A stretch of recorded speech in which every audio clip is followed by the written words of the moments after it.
Who are you really? Are you the person or entity you claim to be?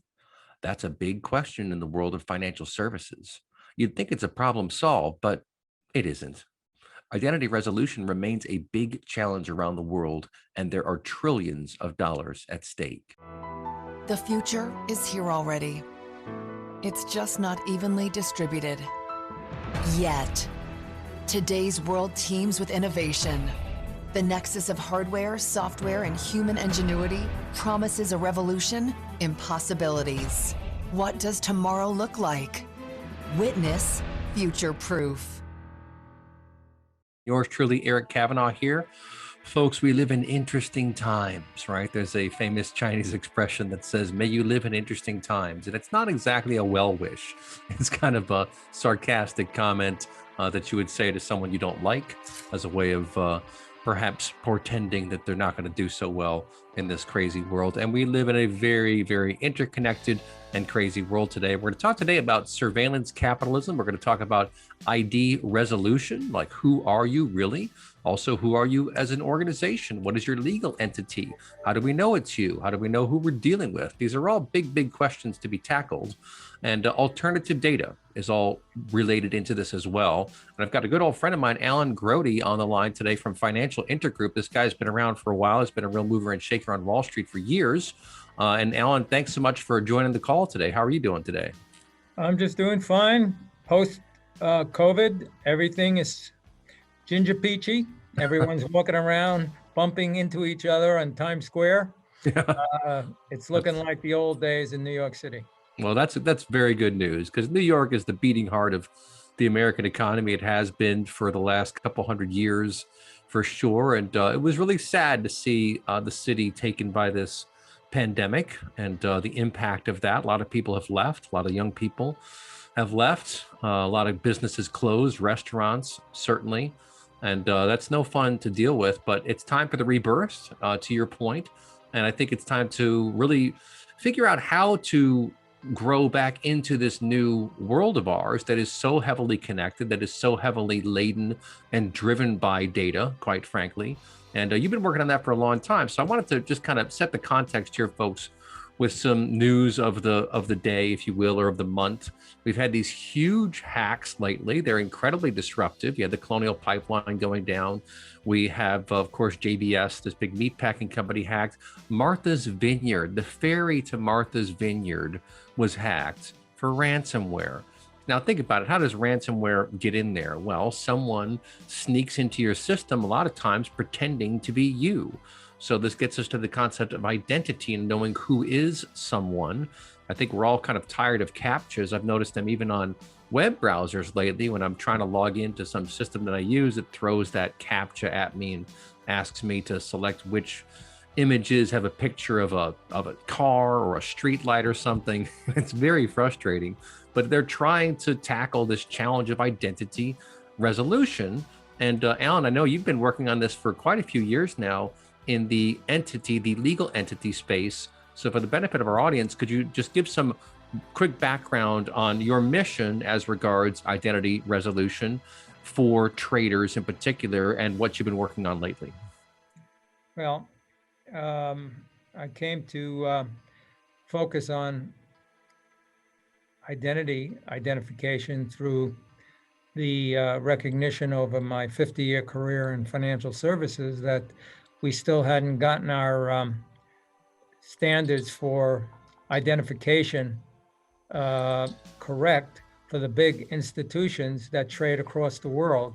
They don't know each other electronically, and they're continually reconciling one identity, one electronic identity to the other, with the substantive failure of a large percentage of transactions. When I say large percentage, 5% of the transactions represent billions, actually hundreds of billions of dollars of unreconciled data. So the big institutional players and the financial market participants are constantly communicating with each other and not really knowing who they are communicating with until the systems tell them they match up via what they call a mapping service.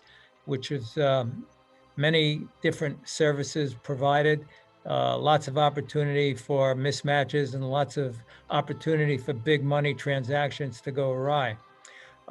My latest focus has been on the global data standards initiatives of the G20. That's the largest industrial countries in the world who have recognized after the financial crisis that in order for them to see into the financial industry's risk, they need to aggregate the same companies' transactions across the many different financial institutions that they interact with. And so one of the most glaring missing data standards was the identity of the same financial institution across the many different systems that financial transactions traverse. And the Legal Entity Identification Initiative is an ongoing initiative to label every financial market participant with the same identity. Mm-hmm. Yeah, and that's critical, obviously, to your point, that these are large amounts of money. And it's a very federated environment out there. You have lots of different actors and they kind of move around. And what we're trying to do is really understand who is trading with whom for what at which time and what impact is that going to have. And I think to a lot of people, to a lot of laymen, we might think, well, don't they know that already? And the short answer is sort of, but not really. And I think it's a function of how dynamic the world has become in terms of big money and investments. And we really have to stay focused on trying to resolve who's who and to do so in a very timely fashion such that you can approve these trades and execute these trades, right? Yes, actually, most laymen, most non-focused in the financial industry people think that the financial industry is flying supersonic jets at supersonic speeds, which they are at the front end of the process, the trading process. And you hear all kinds of glorified nanosecond transactions completing in no time with thousands of transactions per nanosecond. Truth is that all gets stopped at the point at which someone has to pay for the trade that they just entered into. And when I say stop, it goes from a real-time transaction to a slow process of up to 3 days, sometimes 5 days, for actually paying for that which you thought you bought. And as some of my friends in the supermarket business said, it's like checking out at the checkout counter and then putting your produce or your groceries aside and coming back 2 or 3 days later when you've confirmed that it's paid for so that you could leave with it. That's crazy. So the transaction is a multi-part transaction. In other words, you have to pay for it in dollars or in any currency, and you also have to pick up your produce, your actual stock trade, physically move it from one place to the other. So to get who you're dealing with correct is a very important part of it. And we probably have 1,000 different ways in which to define the same financial market participant across the world. And that means a lot of matching between systems and a lot of reconciliation, a lot of hands on deck, a lot of errors. And when you talk about a 5% error rate, about trillions and trillions of dollars transacting every day, that's hundreds of billions of dollars that is falling out of the system. Yeah. And so what you would thought would be a simple process of identifying Lehman Brothers the same way became 6,000 identities for Lehman Brothers. Not only the Lehman Brothers at the control point, at the ultimate parent, but Lehman Brothers throughout the chain of some 6,000 entities that collectively represent Lehman Brothers. To get that all right, each one perhaps transacting differently in different countries, and organize it to see the risk of Lehman Brothers at the top of the pyramid, you have to have some way of organizing and aggregating all these Lehman Brothers transactions. And that's what the starting point of the legal entity identifier is to actually give a same identity to every component of it, and then to figure out how the components fit together from a risk and control point of view. So on the surface, giving an identity to everyone is kind of common sense, difficult to do because we have 1,000 different organizations providing proprietary identifiers for the same entity. And then to organize it so that the risks associated with the entire organization is aggregated the same by every regulator around the world so that they collectively see risk across the globe and be able to mitigate against it, which is what we're trying to do from the credit crisis of 2008. And that's where this originated from. Yeah, I was going to say that was the last time that we had such a major event. And as I recall, the money market industry got the rug pulled out from underneath it. And then we watched all these dominoes fall. And then, of course, all sorts of things happened after that, right? I talk about all the time how the Fed basically quintupled its balance sheet from 2008 until today. And of course, now in the COVID world, we have a lot of that stuff happening again, right? Where there's all this liquidity. I mean, we've had interest rates near zero for a long time now. And that tends to make the rich get richer and the poor get more poor. And I think that in general, the world is getting more complicated and it's getting harder because we're trying to narrow the window in which we make these identifications while the activity level is going the other direction. Is that about right? Yeah, I mean, it's easy to shake your hand and say we've done the deal, and then it's to call in the lawyers and the accountants to actually make sure that the deal, what you said it was, is in fact. And in the world of electronics, to use that analogy in the financial industry, just because you transacted the business handshake to handshake doesn't mean that the payment and the delivery is going to be what you had asked for. The institutional side of the identity issue is a big problem. And the G20 has given the responsibility to some global standard-setting bodies to try and resolve this. And as with all technology, it hits the bump of the self-interest and the politics of the situation, because changing legacy systems is not easy. And that could open up an entire opportunity for the fintech world, because they're not encumbered with legacy technology. Mm-hmm. And so it could very well be that the lumbering legacy system world of the past financial services industry is going to get one up by the fintech world, who don't have the encumbrances of using multiple identities. They can just latch on to the global initiatives Right. that's going forward now. And Right. so I keep warning the big financial institutions that if they don't get religion, they might not have any churches or synagogues or mosques to go to.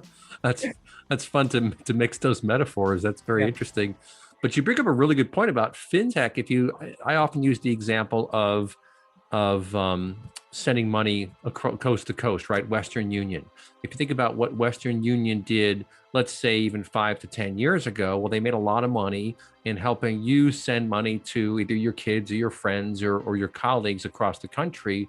Well, now with Zelle, you could do that instantly. You could do payments on all these different platforms. So the whole fintech movement has really accelerated significantly to capture a lot of the functionality that the banks used to do. So where does it leave the banks, right? I mean, I think they've got to have a good rear guard strategy here. And then you look at some of these other factors like cryptocurrency, Bitcoin, what's going on in that space. And then of course, the whole GameStop scenario that I thought was absolutely fascinating and really indicative of how tumultuous a world we're living in these days. What do you think about any of that stuff?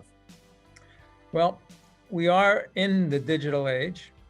The big lumbering corporations have a hard time switching off the old and proceeding into the new. They have to do it slowly.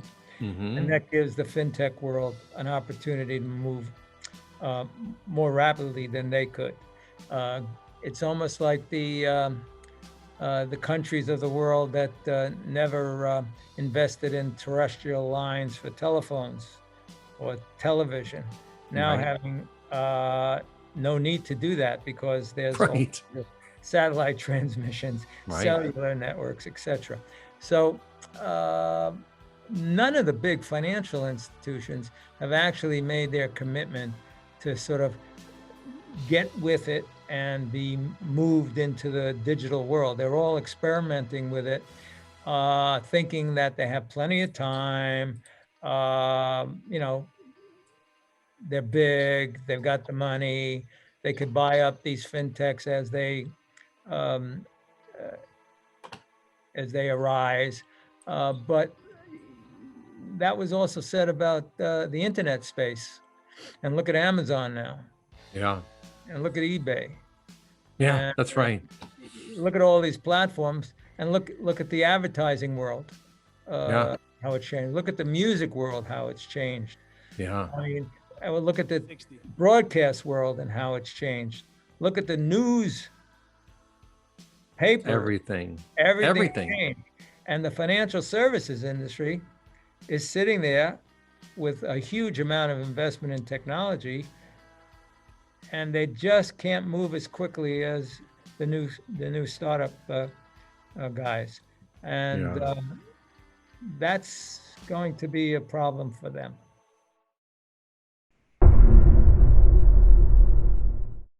We're talking today with Alan Grody, a senior visionary on Wall Street, really. He wrote one of the very first banking systems to go online, as I recall. And it's been around for a long time, trying to solve some basic problems around identity resolution, who's who. But also, in the bigger picture here, there is this topic that you and I have discussed before, Alan, of alternative data. And frankly, I think that one of the reasons why the stock market is so high, despite the pandemic and despite all the disruption and layoffs and so forth, is that there is so much transactional data now available to whoever can afford to buy it. Big investment banks, basically, they can buy such incredibly detailed transactional data from all these apps on your phone, from your credit card companies, lots of different sources, so they can have tremendous confidence in knowing who is going to meet or beat market estimates on the stock market. And if you know who's going to win, well, you're pretty stupid to lose in terms of your betting strategy. Now, that does fall apart with a sort of systemic event like what we saw back in 2008. And it does feel to me like we're sort of lurching towards something of that nature. But let's just talk about surveillance capitalism for a minute. I'm starting to see a lot more activity around this. People are starting to figure out that it's real. Some interesting articles by Glenn Greenwald and some other folks kind of warning people about just how much big companies know about you. Like, do you sleep in the same room with your spouse? Do you sleep well at night? Where do you go? What stores do you go to? What do you buy? All these things are known now to insiders. And then you look over across the pond and you've got tremendous efforts being put forth by the Chinese government to surveil their citizens. They have profiles on, theoretically 1 billion people, perhaps. There are companies in America that have told me they have detailed profiles on over 100 million Americans, their buying patterns, where they go, who they know. All these things are known. It's tremendously powerful information if you have access to it and the computational power to leverage it and use it.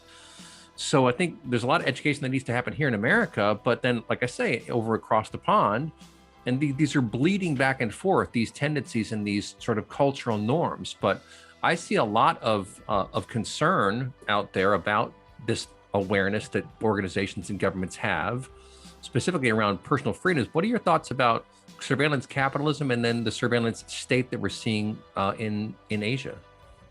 Well, we do have a very significant issue, and that is the young people of today are voluntarily giving up a huge amount of profile information to the computer databases. The baby boom generation and the older generation were reluctant in the beginning, but they do their transactions now with their credit cards. They put their date of births in, and 2 or 3 items can actually pinpoint your address, get your social security number, have your movements detected via in your house and out of your house via all this technology. So it's become almost like they could recreate you in an avatar with every critical point of your body and every critical idea in your head, which is a scary thing, and basically translates back to the 1984 book, the Orwellian issue, which we're living in right now, more so in China, because they're gathering this information within a dictatorship, and their reason d'etre is to control their people so they could stay in power. In our country, in the United States, and in most democracies, people have power for a limited amount of time. If they abuse it, the system, the democratic system, allows you to get rid of them and move with another, maybe better functioning government. In China, it's a very different situation, and they have 1.4 billion people, and that's a significant part of the total population of the world. I've believed that there is a solution here, or else their dominance of the data space in controlling people will filter itself through to other countries that they do business with. And of course, their big technology companies gather this data across all population centers. The solution, of course, in my mind, is for all the democratic countries of the world to basically stop doing business with them, period. All right? That'll bring them to their knees. No sanctions, no nothing, just stop doing business with them. Right. I mean, trying to do pigeonhole kinds of solutions when they're hell-bent to dominate the world is not a good way of looking at things.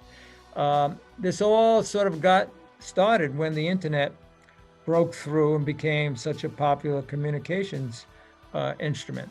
At the time, people didn't quite understand where it would go, but the security features that never were in there are starting to be put in it by outside companies who are trying to retrofit on top of the basic internet these kinds of protective items.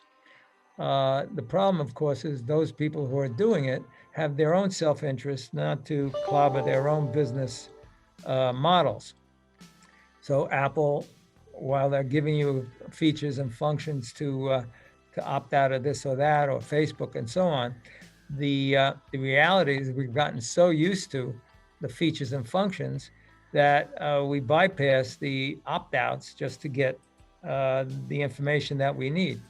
So that's a sloppy way of thinking that we'll solve our problems. I think we need to have some fundamental rethink of our internet protocols and build in what we never saw the need to build in to the internet, these control features that allow individuals to control their own information easily and build the applications that are ergonomically sufficient for an individual with limited amount of technical skills or legal skills to be able to do that.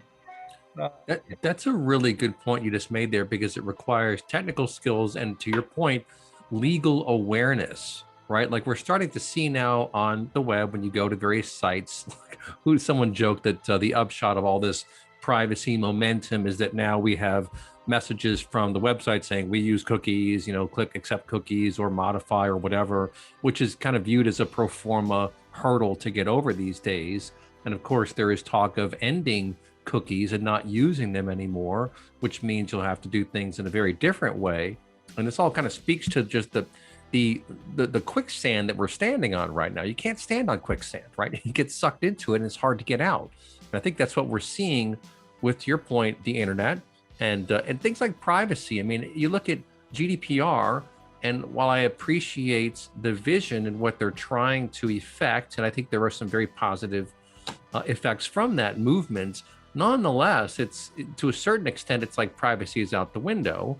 And so do you find some way to mitigate that by giving smaller businesses access to some of this aggregated data?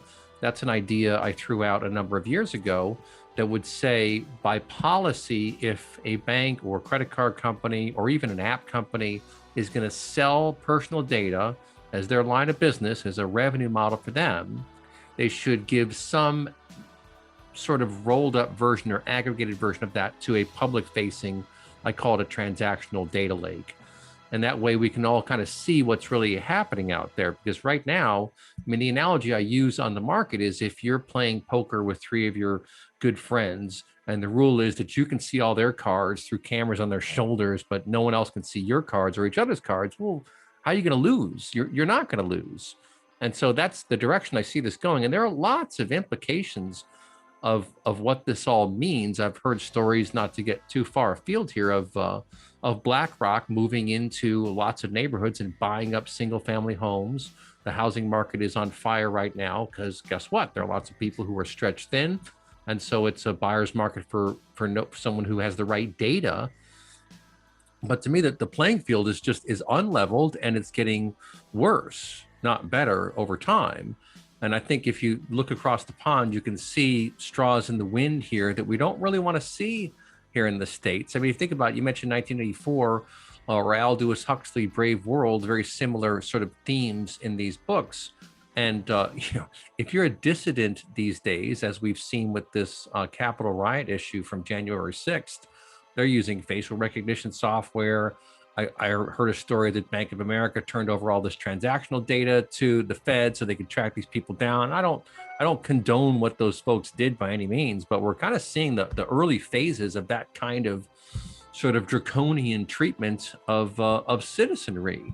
So to me, this is a pretty serious situation, and we have to level the playing field around data and information and access, and find some way to enforce privacy. But I mean, to me, transparency is going to be the king. Transparency of government activity, of government spending. But I don't know, am I spinning in the wind here? Well, these changes have come about in a very incremental way, and no one really could have predicted how they would spin out of control. It probably will take another generation and leadership at the highest levels in our democracies with some STEM skills, whether the next 3 or 4 presidents forward arises from the big tech company or from the academic world, someone who understands the nuance of all of this technology would be an important leader, with, of course, having the proper skill sets of consensus building and charisma and media Sure. presence and all of that stuff. But, a fundamental foundation of technology would be a necessary skill set in the future, just like, you expect most of your politicians to have some legal background.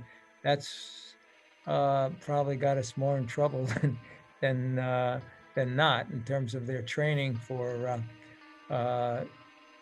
putting their morals and ethics aside when they have to defend someone that they know is guilty. Right. And it doesn't really make for a good mindset when you're capable of doing that, and then you become the leader of the free world, and your skill set was to put your ethics and morality aside when you're looking at a criminal. In any case, I think a tech-savvy future politician or category politician would be very helpful to resolve some of this